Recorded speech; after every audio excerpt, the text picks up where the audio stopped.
Olá, bom dia, bem-vindos à nossa meditação. Hoje é o dia 29 de julho e eu gostaria de meditar com vocês sobre o Consolador. Há 2 domingos atrás, uma irmã de nossa igreja de origem marroquina, ela pregou sobre o coração do Pai, como Deus é um Deus que é Pai. E vindo de uma outra dimensão, de uma outra religião, quando essa irmã descobriu que Deus era Pai, foi o dia em que ela entregou a sua vida e que recebeu a vida de Cristo nela, e recebeu o Consolador. E hoje ela prega o Evangelho aqui na nossa região. Ela encontrou um Deus que é Pai. E então, semana passada, no final de semana, eu recebi aqui em minha casa um amigo precioso, e estávamos orando e caminhando ao longo do rio Adur, que banha o nosso vilarejo aqui no País Basco, e estávamos falando sobre Deus como coração de Pai. E fiquei pensando sobre o que poderia eu falar neste domingo na igreja, no dia 27. E decidimos que nós íamos juntos, meu amigo e eu, preparar uma mensagem sobre o Consolador. E aqui está um resumo, então, desta mensagem. Muito interessante. Não sei se você já fez isso. Aqui na nossa igreja, eu preparo mensagens com os irmãos e as irmãs da igreja e a gente compartilha juntos. Desta vez eu compartilhei sozinho, mas preparamos a mensagem juntos, o meu amigo e eu aqui no meu vilarejo. Muito interessante. Imaginemos que se os 2 textos que eu vou ler com vocês sejam os únicos textos que falem do Consolador. E será que teríamos uma visão correta do Espírito de Deus? Eu creio que sim. Vamos ler então esses 2 textos. O primeiro se encontra em João capítulo 16, a partir do verso 5. Agora vou para aquele que me enviou, e nenhum de vocês me pergunta, para onde vais? Mas porque eu vos disse estas coisas, a tristeza encheu os vossos corações. Contudo, eu vos digo a verdade. É conveniente para vocês que eu vá, porque se eu não for, o Consolador não virá a vocês. Mas se eu for, eu vô-lo enviarei. E quando ele vier, convencerá o mundo do pecado, da justiça e do juízo. Do pecado, porque não creem em mim. Da justiça, porque vou para o Pai, e vocês não me verão mais. Do julgamento, porque o príncipe deste mundo já está julgado. E este foi o último verso aqui, verso 11. Então vamos ler agora João capítulo 14, do verso 15 ao verso 18. Se me amais, guardareis os meus mandamentos, e eu rogarei ao Pai, e ele vos dará outro Consolador, para que fique convosco para sempre, o Espírito da verdade, a quem o mundo não pode receber, porque não o vê, nem o conhece. Porque ele habita convosco e estará em vós. Não vos deixarei órfãos, eu voltarei para vocês. Jesus está dizendo aqui, eu vou voltar para você. A pergunta que eu gostaria de fazer é, quando? Quando eu fiz esta pergunta no domingo passado, na nossa igreja, no dia 27, na nossa igreja, muitos irmãos disseram, Jesus ainda não voltou, ainda estamos esperando. Se Jesus ainda não tivesse voltado no sentido que ele está falando aqui, ele seria mentiroso, ele estaria mentindo, porque ele disse para os seus discípulos, não vou deixar vocês órfãos. Ele estava dizendo isso para as pessoas que estavam ouvindo, né? Precisamos colocar a mensagem no contexto. Então isso quer dizer que ele voltou? Agora a pergunta que eu faço de novo para vocês, quando Jesus voltou para os seus discípulos? No dia de Pentecostes, você respondeu bem. No dia de Pentecostes, Jesus voltou. Jesus disse, é melhor que eu vá. É mais vantajoso para vocês que eu vá. Por quê? Porque Jesus estava ali no meio deles. Mas agora, através do Espírito Santo, ele está no coração de cada irmão, de cada irmã. Não vou deixar vocês órfãos, vou voltar. 50 dias depois, ele voltou. Depois de ter falado isso. Vamos ver então o que significa parakletos em grego, a palavra utilizada aqui por João, quando Jesus está falando em João 14 e João 16. Um advogado de defesa, um intercessor, um ajudante, alguém que traz ajuda, um assistente, um advogado. Olha que interessante. Então, se só tivéssemos esses 2 textos para nos falar do Consolador, seria muito interessante. Seria, na verdade, suficiente.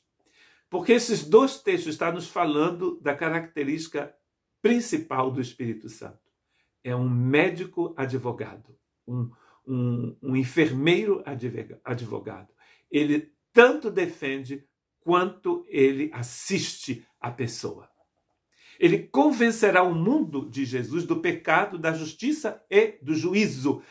A justiça de Deus é uma forma de pensar, de agir, de refletir que Deus tem. E que Deus quis para o primeiro homem que ele criou. Que ele quis para Noé, para Abel, antes de Noé, para Abraão, para Isaac, para Jacó, para todos nós, para Davi, para Salomão, para todos nós. Quando a gente pega um caminho pela esquerda, direita, né, aquele famoso jeitinho brasileiro, né, que a gente herdou dos nossos pais e que a gente expulsa de nossa vida no nome de Jesus, esse espírito de corrupção que existe não só no Brasil, aqui na França e no mundo todo, o homem sem Deus é corrupto. Esse espírito de corrupção é banido, é crucificado, foi crucificado com Jesus, e a gente aprende a andar como Jesus. Ora, Jesus está dizendo que é o Consolador que nos convence desta forma nova, mas eterna, de andar, de caminhar. Ele é um advogado que diz a verdade. Será que todos os advogados dizem a verdade? O que você acha? A nossa verdade é, na verdade, aquilo que nos convém, muitas das vezes, não é mesmo? Então você vai criar um mundo que te convém e que para você é a verdade. Ora, na Bíblia, a verdade é o Senhor. Ele mesmo diz, eu sou a verdade. Sou o caminho, eu sou a verdade, eu sou a vida eterna. Ele é a verdade. E o Espírito Santo aqui é um advogado que diz a verdade. E outra coisa interessante é que este Consolador vem e fica. Ele não vem e vai embora. Quando você está triste, Jesus está dizendo, vocês estão muito tristes, mas eu vou enviar para vocês o Consolador que vai vir para ficar.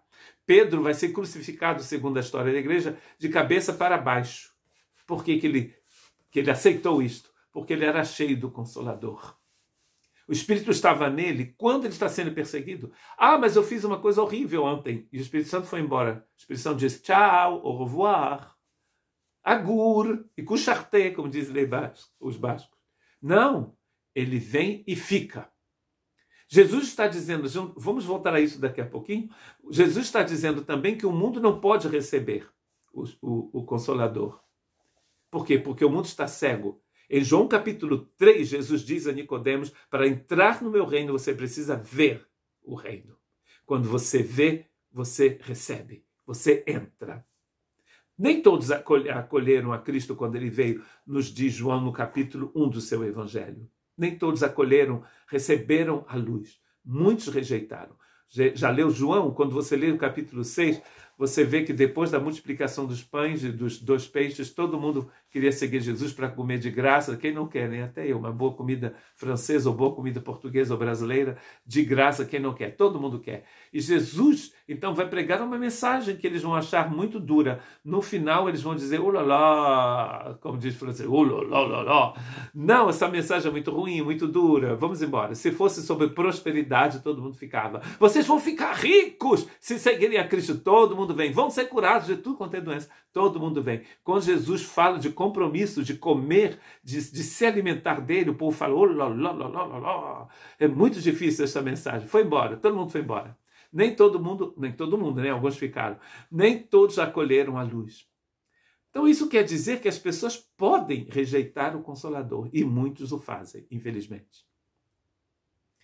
Ele veio para ficar conosco. Voltamos a esta frase muito importante. Quando que o Espírito Santo está conosco? Quando chove, quando as coisas dão errado, quando tudo está indo bem, quando as pessoas não gostam de mim, quando você não se ama, quando você se sente sozinho, quando você faz alguma coisa que está errada, o Espírito Santo está lá. O Consolador nos revela a verdadeira natureza do pecado, mas o Espírito Santo também nos revela o julgamento de Deus. Ela nos revela a justiça de Deus. E o Espírito Santo permanece conosco. Quando tudo está mal, ele permanece conosco. E o que ele faz? Ele nos revela a verdadeira natureza do pecado quando nós precisamos entender qual é a verdadeira natureza do pecado. É ele que nos diz. Quando você não tinha Cristo, você não fazia um monte de coisa errada e continuava fazendo coisas erradas. Por que você não faz mais? Porque você tem o Espírito Santo. Se você continua fazendo e acha que está tudo ok, é possivelmente porque você ainda não recebeu o Consolador. Antes de conhecer o Senhor, então, você não estava ciente dessas coisas, nem da justiça, nem do julgamento, nem do pecado. Romanos capítulo 8, verso 6, da mesma forma também, o Espírito nos ajuda em nossa fraqueza, pois não sabemos o que pedir, mas o próprio Espírito intercede com gemidos inexprimíveis. No mundo dos homens, as pessoas não gostam de pessoas fracas, pessoas deficientes, né? Às vezes, eu sou deficiente, não sei, e não gosto dos que são deficientes. O Espírito Santo não tem medo de nada. Ele intercede com gemidos inexprimíveis. No livro de Romanos, 3 categorias de coisas, de pessoas gemem. A natureza, eu e você, e o Espírito Santo. Gemendo, esperando a redenção dos filhos de Deus. O Paráclitos de Deus nos fornece apoio inexprimível quando atravessamos um vale de sofrimento, de dúvidas, de medo e de fraqueza. Ele se importa conosco. Ele está conosco está com você quando você sofre. Ele não mata o soldado ferido como muitas das vezes a igreja faz. Ele não deixa você de lado porque você não é perfeito. Perfeito só o Pai, diz o Senhor, mas ele também diz sejam perfeitos. O Espírito de Deus geme com aqueles que gemem. Que Deus te abençoe.